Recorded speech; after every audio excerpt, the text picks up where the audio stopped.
जो जाटव या जाटव से मिलती जुलती जो और जातियां हैं, यदि उनमें से कुछ लोग आर्थिक तौर पर मजबूत हो भी गए हैं, हम ये नहीं कहते कि जो मजबूत हो गए हैं आप क्रीमी लेयर के जरिए आप उनको मत दो वो फायदा, मतलब हम कोई उसके पक्षधर नहीं है। और जो लोग ये कहते हैं कि एससी में या एसटी में जो जातियां मजबूत अब हर मामले में आर्थिक तौर पर मजबूत हो गई हैं, तो उसमें से मैं समझती हूँ मुश्किल से 10 या 11% लोग ही मजबूत हो गए होंगे, बाकी 90% लोगों की हालत तो बहुत ज़्यादा खराब है। तो इससे जाहिर हो जाता है कि इनकी इंटेंशन सही नहीं है और ये लोग एससी और एसटी को जो रिजर्वेशन मिल रहा है इसको सीधा खुद ना खत्म करके माननीय कोर्ट के जरिए, जुडिशरी के जरिए ये इसको खत्म करना चाहते और इसमें ये लोग काफ़ी हद तक कामयाब भी हो गए हैं। और माननीय सुप्रीम कोर्ट के 7 न्यायाधीशों की संवैधानिक पीठ द्वारा अभी हाल ही में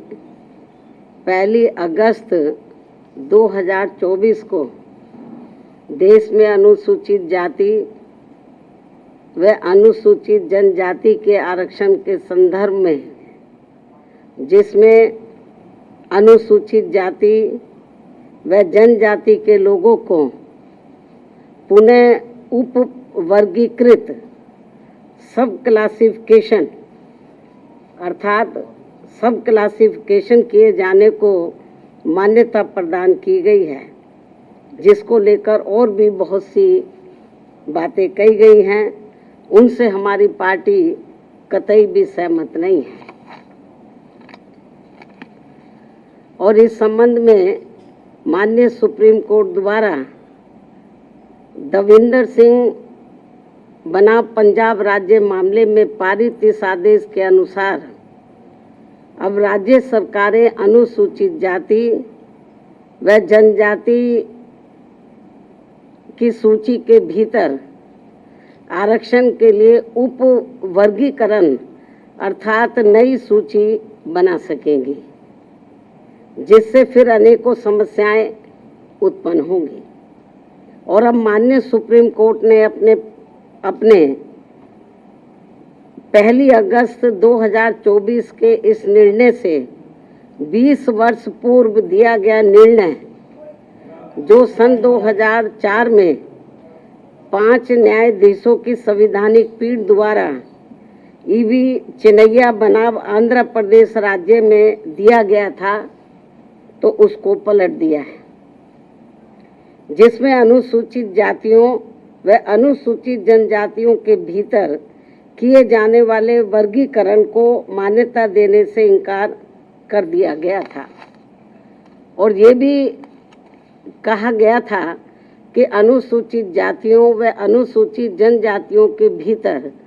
उप वर्गीकरण नहीं किया जा सकता है, क्योंकि वे एक ही समरूप अर्थात समान वर्ग में आते हैं। माननीय सुप्रीम कोर्ट ने वर्ष 2004 के अपने निर्णय में ये भी कहा था, चूंकि अनुसूचित जाति और अनुसूचित जनजातियों के लोगों ने जो अत्याचार सहे हैं वह एक वर्ग और एक समूह के रूप में सहे हैं, तथा यह एक बराबर का वर्ग है,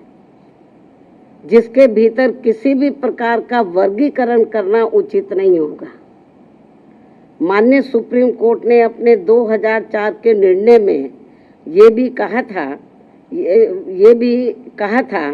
कि अनुसूचित जातियों और अनुसूचित जनजातियों के भीतर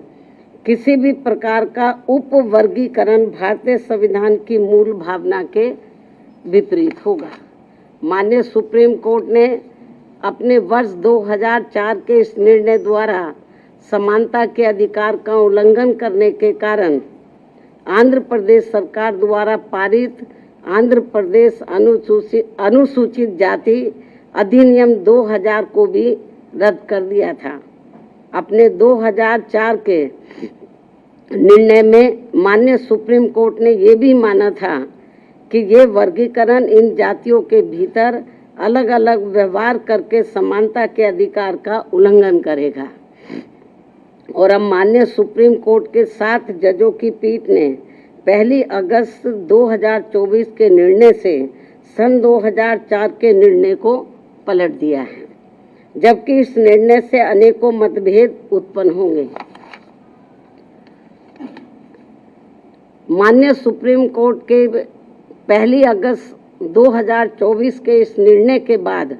केंद्र और राज्य सरकारों के बीच भी मतभेद की स्थिति उत्पन्न होगी, क्योंकि अभी तक केवल संसद के पास किसी भी जाति को या जनजाति को अनुसूचित जाति व अनुसूचित जनजाति में सम्मिलित करने या बाहर करने की पावर है,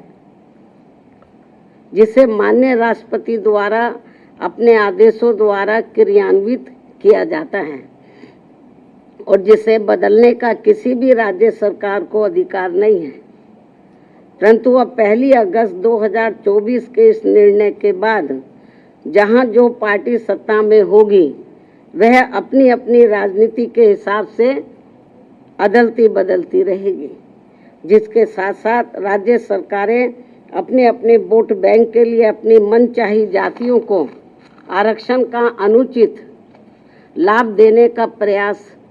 करेंगी। इस प्रकार से इस आदेश से ऐसी अनेकों समस्याएं उत्पन्न होंगी, जिसके कारण SC व ST को मिल रहा आरक्षण ही समाप्त हो जाएगा। एक प्रकार से SC व ST को मिल रहा आरक्षण ही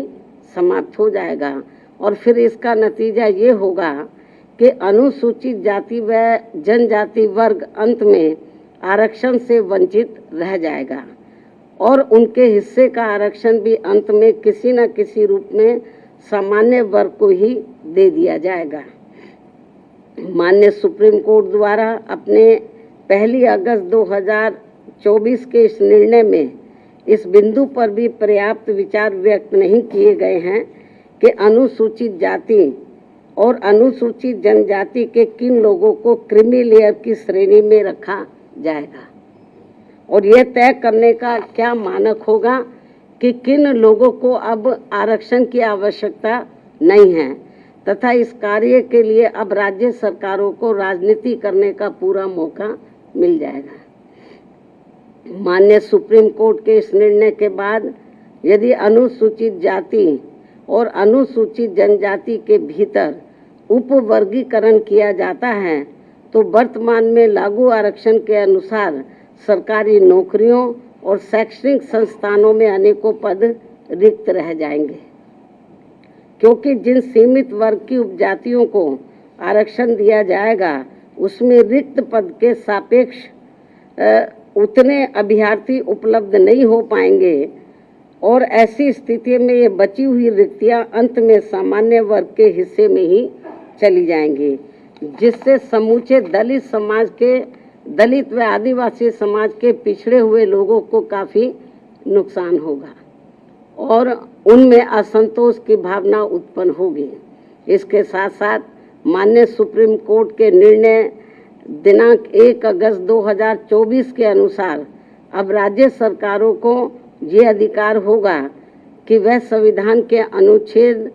341 व 342 के अंतर्गत माननीय महामहिम राष्ट्रपति के द्वारा घोषित SC व ST जातियों के समूह का उपवर्गीकरण करके आरक्षण का लाभ उनमें से कुछ जातियों को दे सकती है और ऐसा करते समय SC व ST के समूह में बची हुई जातियों को उससे वंचित रख सकती है, क्योंकि राज्य सरकार की निगाह में उन जातियों को अब आरक्षण की आवश्यकता नहीं है, क्योंकि उन जातियों में से कुछ लोग सामाजिक तौर पर SC व ST की अन्य जातियों से बेहतर स्तर पर हैं। माननीय सुप्रीम कोर्ट के समक्ष इस उपवर्गीकरण के पक्ष में जोरदारी से दलील रखते समय बीजेपी द्वारा केंद्र शासित सरकार के अटॉर्नी जनरल,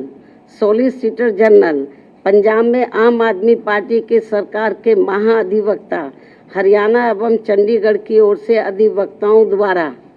ये महत्वपूर्ण तथ्य नहीं रखा गया कि वर्गीकरण के तहत जिन जातियों को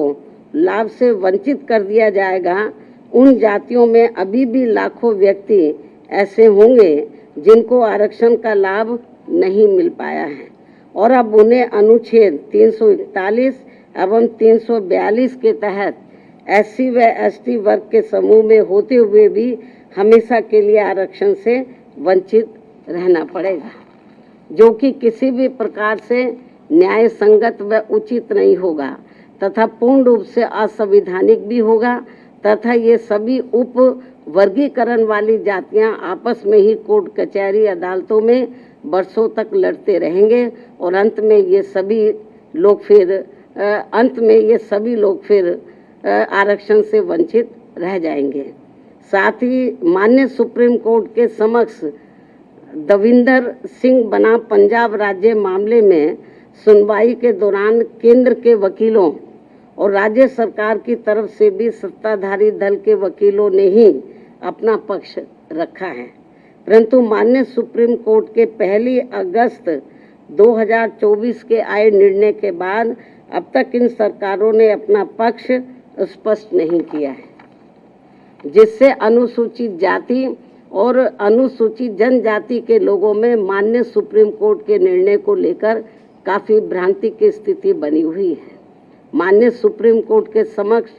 सुनवाई के दौरान समाजवादी पार्टी के वरिष्ठ राज्यसभा सांसद, जो कि वरिष्ठ अधिवक्ता भी हैं, तथा इनके साथ साथ बीजेपी ने केंद्र में अपनी सरकार की ओर से माननीय अटॉर्नी जनरल व सॉलिसिटर जनरल तथा कुछ राज्य सरकारों के वकीलों द्वारा, उसमें भी खासकर आम आदमी पार्टी की पंजाब सरकार की ओर से पंजाब के एडवोकेट जनरल, हरियाणा एवं चंडीगढ़ में बीजेपी की ओर से उनके वकीलों द्वारा उप वर्गीकरण के पक्ष में तथ्यों को तोड़ मरोड़ कर प्रस्तुत करते हुए बाबा साहब डॉक्टर भीमराव अम्बेडकर द्वारा संविधान सभा में लंबे विचार विमर्श के बाद बनाए गए आरक्षण के सिद्धांतों के साथ छेड़छाड़ करने का कार्य किया गया है, जो कि आरक्षण को पूरी तरह समाप्त करने की मानसिकता के साथ उठाया गया ये गंभीर कदम है। साथ ही माननीय सुप्रीम कोर्ट के 1 अगस्त 2024 के दिए गए निर्णय के बाद अनुसूचित जाति और जनजाति के लोगों के भीतर आपसी द्वेष की भावना बढ़ेगी और समाज में विभाजन की भावना को और अधिक बढ़ावा मिलेगा, जो कि राष्ट्र की एकता और अखंडता पर करारा प्रहार करने जैसा होगा। जबकि अनुसूचित जाति व जनजाति कोई साधारण जाति नहीं है, ये केवल भारतीय संविधान के अनुच्छेद 341 व 342 की अधिसूचना के जरिए अस्तित्व में आई है और ये अनुसूचित जातियों व जनजातियों का एक मिश्रण है और एक बार अधिसूचित होने के बाद फिर यह एक समरूप समूह बन जाता है। साथ ही राज्यों के द्वारा ये उप वर्गीकरण अनुच्छेद 341 एवं 342 के तहत राष्ट्रपति जी की अधिसूचना का उल्लंघन होने के साथ साथ ये पूर्ण रूप से असंवैधानिक भी होगा, क्योंकि कोई भी राज्य सरकार राष्ट्रपति की पावर को खत्म नहीं कर सकता है, क्योंकि ये संविधान के अनुच्छेद 341 भाग 2 एवं 342 का उल्लंघन होगा और इससे हमेशा ये खतरा बना रहेगा कि अनुसूचित जाति व जनजाति को दिया जाने वाला आरक्षण कब खत्म हो जाएगा, जबकि अनुसूचित जाति व जनजाति समुदाय के लोगों का वर्गीकरण का एकमात्र मूलभूत आधार सामाजिक गैर बराबरी अर्थात छुआछूत व जात पात रहा है। ऐतिहासिक तौर पर सामाजिक गैर बराबरी की वजह से ही आरक्षण दिया गया है, तो ऐसे में जाति के आधार पर प्रताड़ना झेलने वाले समुदाय के बीच आरक्षण का बंटवारा करना ये पूर्ण रूप से अनुचित, असंवैधानिक व गलत है, क्योंकि दलितों व आदिवासियों के लिए आरक्षण का उद्देश्य जात पात व छुआछूत की बुराइयों को दूर करना था।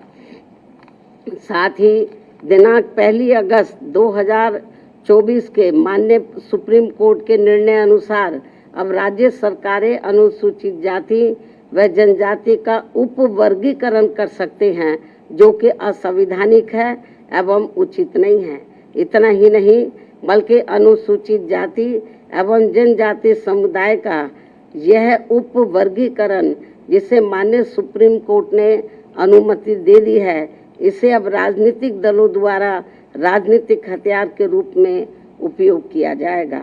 जहां एक तरफ राजनीतिक दल अपने राजनीतिक उद्देश्यों को पूरा करने के लिए कुछ अनुसूचित जाति व जनजाति वर्गों को हाशिए पर धकेल देंगे और उनके लिए पक्षपात का माहौल बनाकर अपना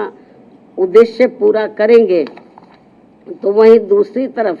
अनुसूचित जाति एवं जनजाति के इस उपवर्गीकरण के कारण काफी पद रिक्त रह जाएंगे और आगे चलकर फिर उन पदों के अनारक्षित श्रेणी में तब्दीली हो जाने की प्रबल संभावनाएं होंगी। अतः जिस मुख्य उद्देश्य के लिए परम पूज्य बाबा साहब डॉक्टर भीमराव अंबेडकर ने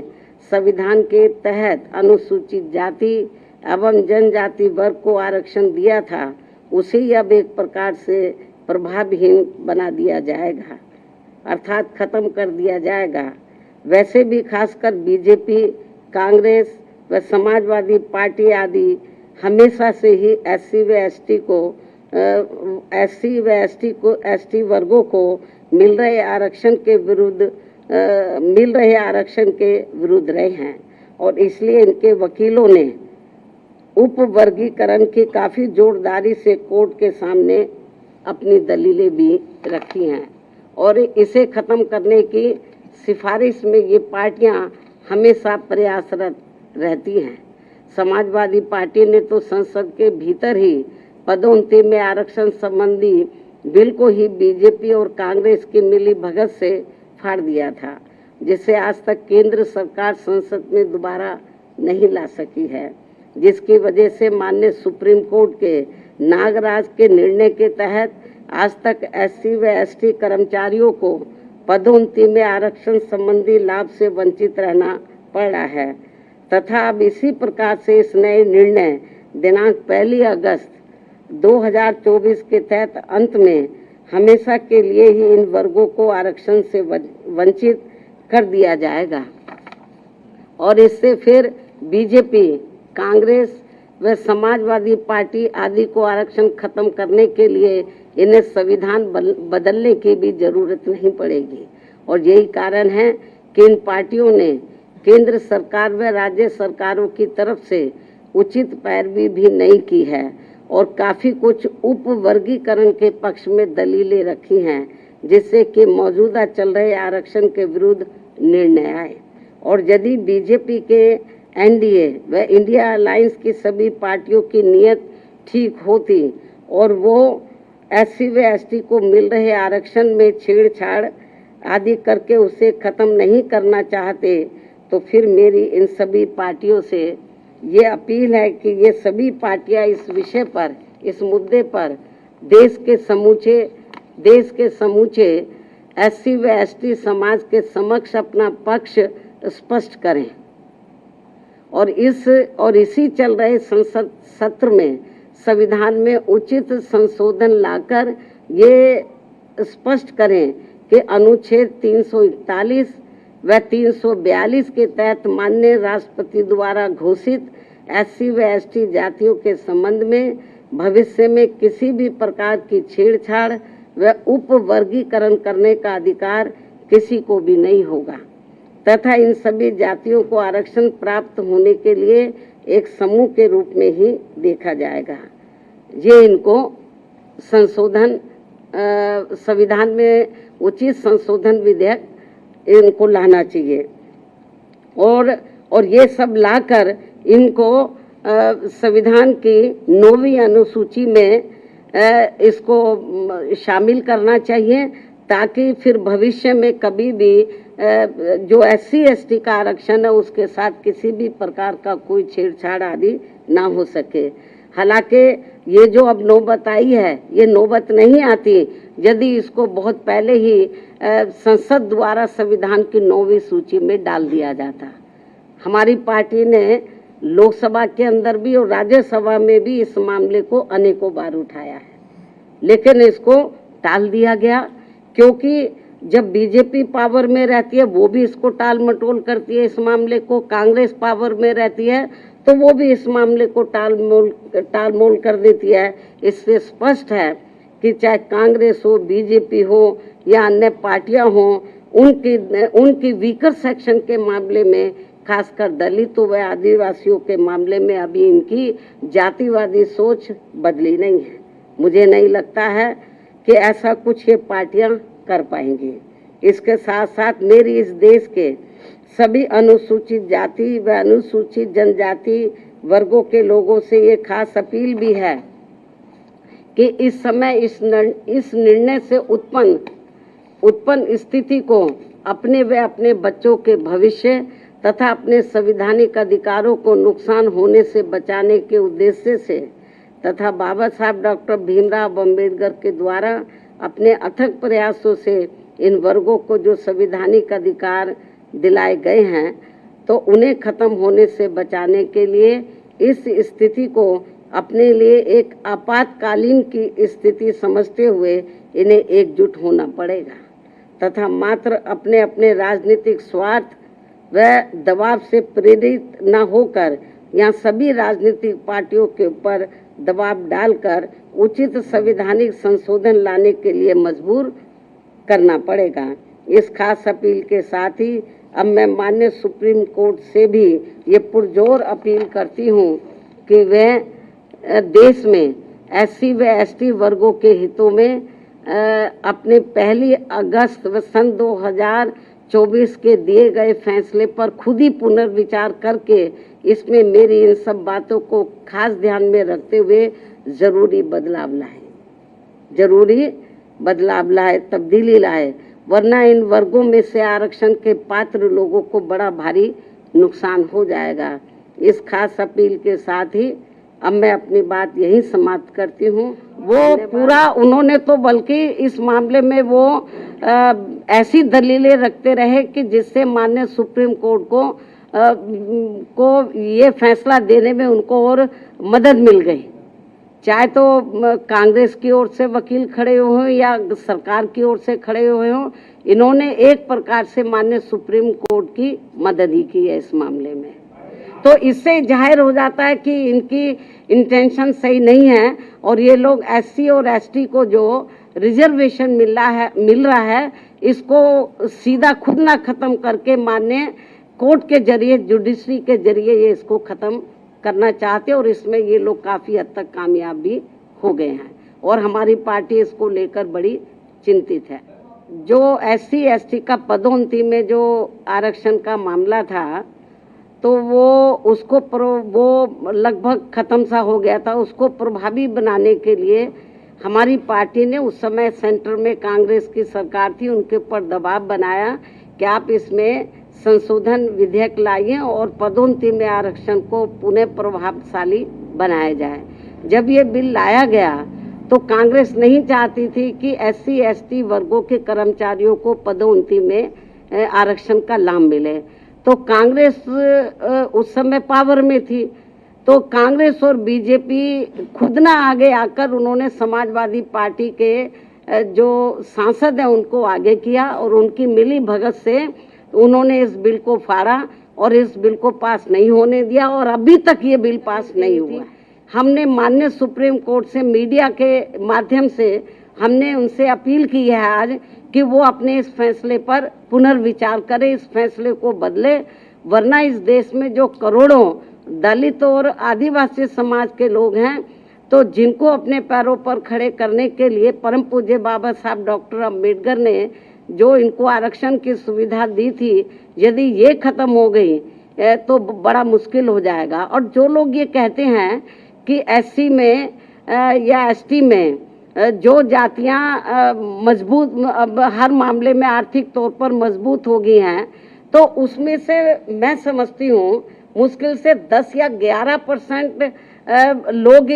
मजबूत हो गए होंगे, बाकी 90% लोगों की हालत तो बहुत ज़्यादा खराब है। लेकिन माननीय सुप्रीम कोर्ट के इस फैसले से जो लगभग 90% लोग जिनको अभी आरक्षण की जरूरत है तो वो तो और ज्यादा पिछड़ जाएंगे, उनको ये आरक्षण अब मिलेगा नहीं। इस निर्णय के अनुसार यदि उन जातियों को निकाल दिया जाएगा, बहुत बुरा हुआ है ये। और केंद्र और जबकि बीजेपी को चाहिए, वो अपने आप को कहते हैं कि हम SC ST समाज के हिमायती हितैषी हैं, उनको चाहिए पहली बात तो इस केस की पैरवी उनको सही तरीके से करनी चाहिए थी, उन्होंने नहीं की। कांग्रेस ने बेबी ढुलमुल रवैया अपनाया। ऐसी स्थिति में मेरा बीजेपी की केंद्र में बीजेपी की सरकार को, उनकी NDA की सरकार को ये कहना है कि यदि आपकी नीयत साफ है तो आप इसमें ये जो भी जजमेंट आया है तो आप पार्लियामेंट के अंदर आप इसमें ये पार्लियामेंट के अंदर आप लोग जो संविधान में आप संशोधन करें और इसको संविधान की 9वीं सूची में लाए और जो सुप्रीम कोर्ट ने जजमेंट दिया इसको पलटे, मतलब क्योंकि पार्लियामेंट को भी पावर होती है, उसको पलटे। और नहीं पलटते हैं तो समझ लो ये कांग्रेस हो, बीजेपी हो और भी दूसरी पार्टियां हो, इनकी SC ST के और OBC के रिजर्वेशन के मामले में इनकी नीयत साफ नहीं। जो जाटव से मिलती जुलती जो और जातियां हैं, यदि उनमें से कुछ लोग आर्थिक तौर पर मजबूत हो भी गए हैं, पूरा समाज तो नहीं हुआ है। हम ये नहीं कहते कि जो मजबूत हो गए हैं आप क्रीमी लेयर के जरिए आप उनको मत दो वो फायदा, मतलब हम कोई उसके पक्षधर नहीं है, लेकिन 90% लोगों की तो हालत बहुत ज़्यादा खराब है, उनको तो रिजर्वेशन मिलना चाहिए। और जो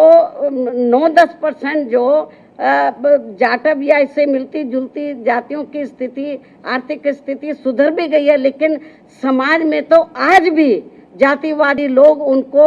पुराने नजरिए से देखते हैं, जात पात तरीके से देखते हैं। इसलिए अभी इन सबको रिजर्वेशन की बहुत ज्यादा सख्त जरूरत है। नहीं, अभी ये तो माननीय सुप्रीम कोर्ट को बताना चाहिए था ना, हम लोग तो नहीं करेंगे। सुप्रीम कोर्ट ने कोई इसका पैमाना अभी तय किया नहीं है। बहुत ढुलमुल ये जजमेंट है और इस तरीके से इसकी आड़ में राज्य सरकारें जो SC ST को अभी तक रिजर्वेशन मिल रहा है इसको बिल्कुल निष्प्रभावी बना देंगी, ना के बराबर इसको कर देंगी, लोगों को कोई इसका लाभ नहीं मिलेगा। भाई मैं आपको बताया कि ठीक है आप आर्थिक नहीं, जो SC ST के लोग हैं इनको जो रिजर्वेशन मिला है, जो शैक्षणिक, सामाजिक और आर्थिक गैर बराबर हैं, इस आधार पर मिला। तो सामाजिक जो दृष्टिकोण है इन वर्गों के मामले में वो अभी लोगों का बदला नहीं है, इसलिए इनको अभी रिजर्वेशन मिलना बहुत जरूरी है। धन्यवाद। जय भीम व जय भारत।